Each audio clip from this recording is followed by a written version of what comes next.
Well, so we had to do the newspapers, and well, we have a lot more to talk about this morning. But again, I'm telling you, at the beginning of the next hour, we'll bring to you AM Business. And today, we're talking to you about how at least, if not at all, 50,000 Ghana cedis, if in your hands as a young person, you can use to make a business flourish, an innovative or a good idea. And that I know is going to excite many of us. Sheila Tamaklo will be here with the team, and then we'll bring you that morning's package they have for AM Business this morning. But we'll start with the daily graphic we have on the front page.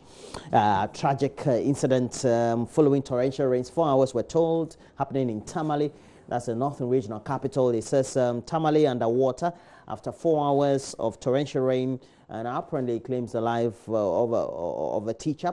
And we know that many of the snippets of those videos had been going around social media, especially on WhatsApp and some platforms on Facebook or Twitter. And so we'll bring you a lot more updates as we also speak to our correspondent this morning and ask Hashmi Mohammed, who particularly had been monitoring the situation for us. I will speak to a number of some members of parliament who had insight into the incident or had spoken to their constituents, and so we'll bring it to us the latest update as to what really happened and how the residents in the affected areas in Tamale metropolis are trying to pick up the pieces and move on. But we have other stories there. Woes of top EC officials deepen. Apparently, we have now the Ghana Integrity Initiative, the National Peace Council, all calling for swift intervention. And that story is on page 42 of the paper. It's an interesting story, an ongoing story. And so it's something that I guess we all have to just try to get acclimatized to. The story just goes on, and this time on page 42 of the daily graphic, the story says that there seems to be no end in sight to the crisis in the top echelons of the Electoral Commission. Various commentators the daily graphic spoke to were of the opinion that from all indications, the EC's credibility had been dented, and that it required a probe into its affairs to clear the mess and restore its battered and bruised image. So we hope that we can get some great insight into all this. But on the back page of the paper, we have cocoa farmers receive hybrid seedlings to improve yields. That's good news for many cocoa farmers across all cocoa growing communities in our country. It talks about more than 10,000 farmers apparently from 447 cocoa growing communities. And this is to enable them to increase their yield and also produce high quality seedlings. And then you have that many of them also, well, we'll be having a lot more of that. The daily graphic. And then we also have other stories there as well. But on the back page, it's about cocoa farmers receiving hybrid. So we have the Ghanaian Times. The Ghanaian Times has a story. The Ghanaian Times has a story. EC boss used lawyer over impeachment petition to president. And we know about this. And apparently on page 16, it says that Mrs. Charlotte said the chairperson of the Electoral Commission has sued the lawyer who signed the petition of some unidentified staff of the commission, asking President Nana Addo Dankwa Akufo-Addo to commence impeachment proceedings against her for stated misconduct. The EC boss indicated a few days ago that she would proceed to court following damaging allegations of financial malfeasance against her by the aggrieved employees of the Electoral Commission. And among other things, the petitioners claimed that Mrs. Osei took unilateral decisions in abrogating and also rewarding contracts totaling millions of dollars to companies on various subjects. President Akufo-Addo receives Maltese president today. So the Maltese president will visit Ghana, and court has confiscated Nayele's $1.6 million mansion. Is now belonging to the state. I'm sure will be auctioned somehow. On the back page, though, we have Fisheries Ministry launches Fisheries Livelihood Project, and we're told that it's aimed at protecting fisheries livelihoods with a call on authorities to address the challenges of unsustainable fishing practices along the coast and other fishing areas of Ghana. So that's the current state in which it is. 2 die in Tamale floods. You can have the picture there on the back page, and you have you have great insight into what happened. You can see a young man standing there inside the flood waters, and you can find also in some of the pictures there are cars located somewhere else in the water. It gives you a vivid description of the current states of the way the situation is. And that story filed by Abdul Majid from Tamale also it tells the story of how residents, after 4 hours of rain, had to go through those difficulties of the flood water. Wading through flood waters, many people couldn't have imagined that would have happened, but indeed it did happen. On the front page of the Today newspaper, it's the next paper we're looking at. It says NDC goes wild over raid of Donkors residents. And the story on page 3 says that Opposition National Democratic Congress has sent notice to the governing New Patriotic Party that it will resist any attempts to witch hunt any appointee of former President John Dramani Mahama. The notice follows Monday's raid of the residence of the former Minister of Power, Dr. Kwabena Donkor, by officials from the Criminal Investigative Department of the Ghana Police Service. And we know that it's over the controversial 110 or $510 million Ameripa deal. Other stories we have on the front page: more Mahama appointees under investigation, more coming soon. And yesterday, the Today newspaper gave us an insight into the numbers or the names of people who have been penciled to be investigated for their actions or inactions while they were in office, particularly as appointees of the NDC administration under John Dramani Mahama, who was president. La Homowo in limbo. And we also have Tamale floods killed 2, but elders and traditional office holders of Abese divisional area of Lai in Accra have called on the IGP to intervene in the chieftaincy dispute in La Township due to the destructive implications it may bring during this year's La Homowo. And we know it's a festival of the Ghana people. Hooting at farming, they call it, or hunger. The Ghanaian Observer has on the front page Minister GRA clash over Kumasi traders. We also have Cabinet OK's fiscal responsibility law, and so cap fiscal deficit to between 3.3 to about 5% of GDP. But the main story on the front page of the Ghanaian Observer newspaper is NDC MP threatened Speaker of a BNI Ameripa deal, and other related energy sector story is danger at all as fuel pipes leak. It's not the first time hearing this though, especially when you're growing up in a Shama, you get to hear video of these things. So we'll see how that goes. But the front page of the Finder newspaper says EC saga lands in court. Mrs. Charlotte Osei sues lawyer Opoku Agyeman for defamation and libel. And you have a picture there of lawyer Maxwell Opoku Agyeman, very prominent lawyer, I should say. 6 startups reach for $100,000 Cosmos grant. And then we have Maltese president in Ghana for a 3-day visit. But straight away, let's go to Tamale, where we're told that 2 people at least have lost their lives. One we know is a teacher. Other properties have also been destroyed in 4 hours of torrential rains. Not a sight to behold for many residents of the affected areas in the Tamale metropolis. And Hashmin Mohammed is our correspondent who had been monitoring the situation within the period of the 4-hour rains and also thereafter. Good morning to you, Hashmin. What's the latest you can tell us following the distraction as a result of the 4-hour period of rains in Tamale? Well, there are reported cases of some children who are also missing, and then NADMO officials have begun search in a desperate mood to identify these people. A rapid response team have been deployed across the communities in the Tamale metropolis and then that of the Sanarigu District Assembly. But the response of the residents here is that they want proactiveness from authorities, because that particular storm bridge that has claimed the lives of the 2 people is an annual ritual virtually every year from 2010 up to date, we've had several ministers in charge of roads who have visited that particular place with their team from the Ministry of Roads and Highways with a promise to fix that particular storm bridge. But 10 years down the memory lane, nothing much has been done about that particular storm bridge.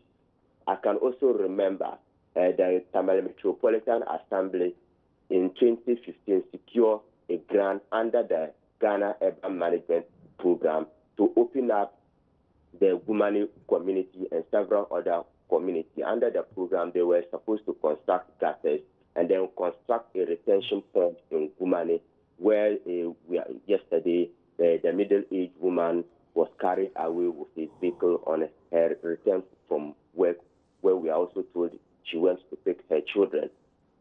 That particular retention pond, we were told by city authorities, was to harvest flood waters anytime it rains so that it can remedy the impact of floods in that particular community. That project has been abandoned.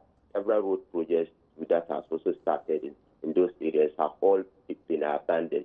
The residents fear if nothing is not being done about the situation, then they are going to witness more death associated with floods in the area, especially that the rain are now setting in seriously in our part of the country. And if you look at the pictures, not very good sight for many people, but what are the experts saying could be the reason that we've just had only 4 hours of torrential rains and then Tamale is getting flooded? Is it because of the topography of the area, etc.? Well, some residents are also building on waterways, and then the National Sanitation Exercise too has also been abandoned. Many of the gutters are choked up, and because of that, sanitation has become a huge challenge. So when it rained for several hours, many of the gutters were choked. So the passage or the spillage of the water, it did not flow as it is supposed to flow so that it can open up the place, and that resulted in the water getting into people's food. So which particular areas within the metropolis have or were most affected? Well, we've had more than, if we are going to do a calculation from Tamale Metropolis and then Standard District Assembly, we are going to have more than 20 communities, because I can count them from Changle to Shishegu to Fuo to Taha, you name them. There are lots of them. Some of the communities have even cut off from the main city town of Tamale, and I am just imagining how they are going to cope up with life today. But we have low-lying areas like perhaps not having densely populations like Lamashegu, etc. Those ones have not been affected. Is it because we don't have many of the buildings there, and so we have the congested areas rather affected? Well, if you know Tamale Metropolis very, very well, even though it is a metropolis, it has a lot of rural features. And the mostly hit areas are the areas that have rural features. Lamashegu, yes, it has some parts of Lamashegu is in the city, but there are some other parts that are in the rural parts of the community. And those are the areas that have been badly hit. So what are the remedying efforts by the District Assembly, NADMO, etc., let's say a day after the incident? Well, city authorities, they have been assessing the situation, but it appears they do not have immediate solution to the problem, and the residents are left to improvise ways of dealing with the situation. The only time I saw the regional minister visit the affected communities with the NADMO team, but nothing has been done. Beyond the visitation, nothing has been done. All right, we'll get back to you, Hashmi Mohammed, I'm sure before the close of the program this morning. And we hope that you can get us to speak to the Metropolitan Chief Executive, Musa Superior, on the subject, and also try to look at the effect it's having on those who have been most affected as a result of the downpour. Thank you very much. And we'll have to continue, at least do one or two other newspapers. We have the Daily Guide newspaper. It has on the front page, EC boss storms court. And we have a picture there. Immaculate Mrs. Charlotte to say. A married deal back in Parliament. La Homo in danger. Ruby cocaine, $1.8 million house seized. We're told the house is sighted in East Legon. And Hackman wins 800,000 Ghana CD libel. Wow, that's a well. He won a defamation suit brought against Michael Dokosi, managing news editor of Daily Post newspaper, of Giraffe Publications, publishers of the newspaper, and Haruna Mahama, a National Democratic Congress activist. Well, that's a collapse of the paper then. 800,000. All right. So we have those stories, and then we look at the last but one paper. The Daily Dispatch is telling us that apparently Ghana has 481 radio stations, 135 newspapers, and 93 TV stations, just for a population of about 28 million people. Ghana TV. What kind of TV stations be making profit? All right, but we look at the last paper. The Business and Financial Times has on the front page, investment strategies need rethink. The GIPC and PEF clash over options. And Access Bank apparently adjudged best sustainable bank again. And Suba wins best telecom solutions company award. You have a picture there of officials of Suba, all in the picture there. And on the back page, we have UG graduates highest number of, the University of Ghana graduates highest number of PhD plant breeders in Africa.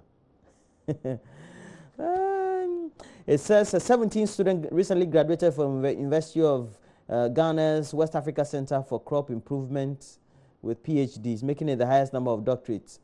I'll read again. All these people, they don't impact. Now let's go to the other online portals. We go to Major Online. You have Aflau. Story emanating from that area. Says 16 suspected robbers arrested. And then apparently the police in the Volta region, they've arrested 13 persons at Aflau believed to be attacking residents. They've been hunting them as well. And it's not easy for those residents. They cross the border into Togo and come to Ghana and do all those things. And then they go back. Now they are in trouble. They are in the grips of the police. That's good news for the residents of Aflau. And then we have government to establish register for disclosure of petroleum contracts. Good one too. And then the next one will be watch your back, fight against corruption. Being sabotaged, Amidu warns Nana Addo Dankwa Akufo-Addo, the president of the Republic of Ghana, on his initiative to put in place. And we know the bill has the whole process started in Parliament of putting together an office for the special prosecutor. And then we have rescue ship collects 13 bodies from migrant boats off Libyan coast. And it says a humanitarian rescue ship on Tuesday found 13 dead bodies on a rubber boat off the coast of Libya that was carrying more than 160 migrants. Charity group Proactiva Open says. Next. AIDS vaccine passes early test. It's a 3-decade-old quest for an AIDS vaccine received a shot of hope Monday when developers announced that a prototype triggered the immune system in an early phase of humans. So we'll see how that goes. It's since the 7th child. We've been grappling with this for long. Work on new CAF, that's Confanochi Teaching Hospital Maternity Block progresses steadily. We brought you the story. Our officials were there from the multimedia group and they interacted with people. Let's go up, let's go up, let's go up, let's go up and see whether we can find some other stories there. Let's go up, let's go up, let's go up, let's go up, let's go up. EC Rao, Charlotte Osei faces Parliament today. We'll bring you a lot more insight on that. And Parliament wants a marriage deal rescinded, files motion in Parliament. We will make Parliament ungovernable if Neil Ante van der Poel, he said this on the AM show. That'll be early hours of yesterday. He was on a program with a member of Parliament for Ikapim South, Obi Amwa. So let's go to City FM And because we have business, so we want to make sure that we do sports and then we can do business by the beginning of the year. Secret clause in Special Prosecutors Bill to make office useless. Secret clause. Okay. All right. Go down. Fisheries Minister must be called to order. An unemployed MPP youth sees contractors' equipment over jobs. Withdraw Special Prosecutor Bill minority demands. And then 2 dead after Tamale flooding. Now let's go to the Africa page of the BBC. Libya rivals commit to ceasefire. And the rivals also express commitment to holding elections in efforts hailed by France as an historic one. So we'll see how that goes for Libya in fighting. I don't know whether when Gaddafi was there was when the country was in good stead or not, because I think they were better off under Gaddafi, who had been touted by the West and the Western media to have been a dictator. But now, Charlie, the place is in shambles. It's not only in shambles, it's in tatters. And so that'll be it for the news we have this morning and the various online portals. But just in case you want to get interactive, please make sure that you do so. On Facebook, we're streaming live there. So please go search for our page on Facebook, Joy News on TV. And we also have a Twitter handle, Joy News on TV.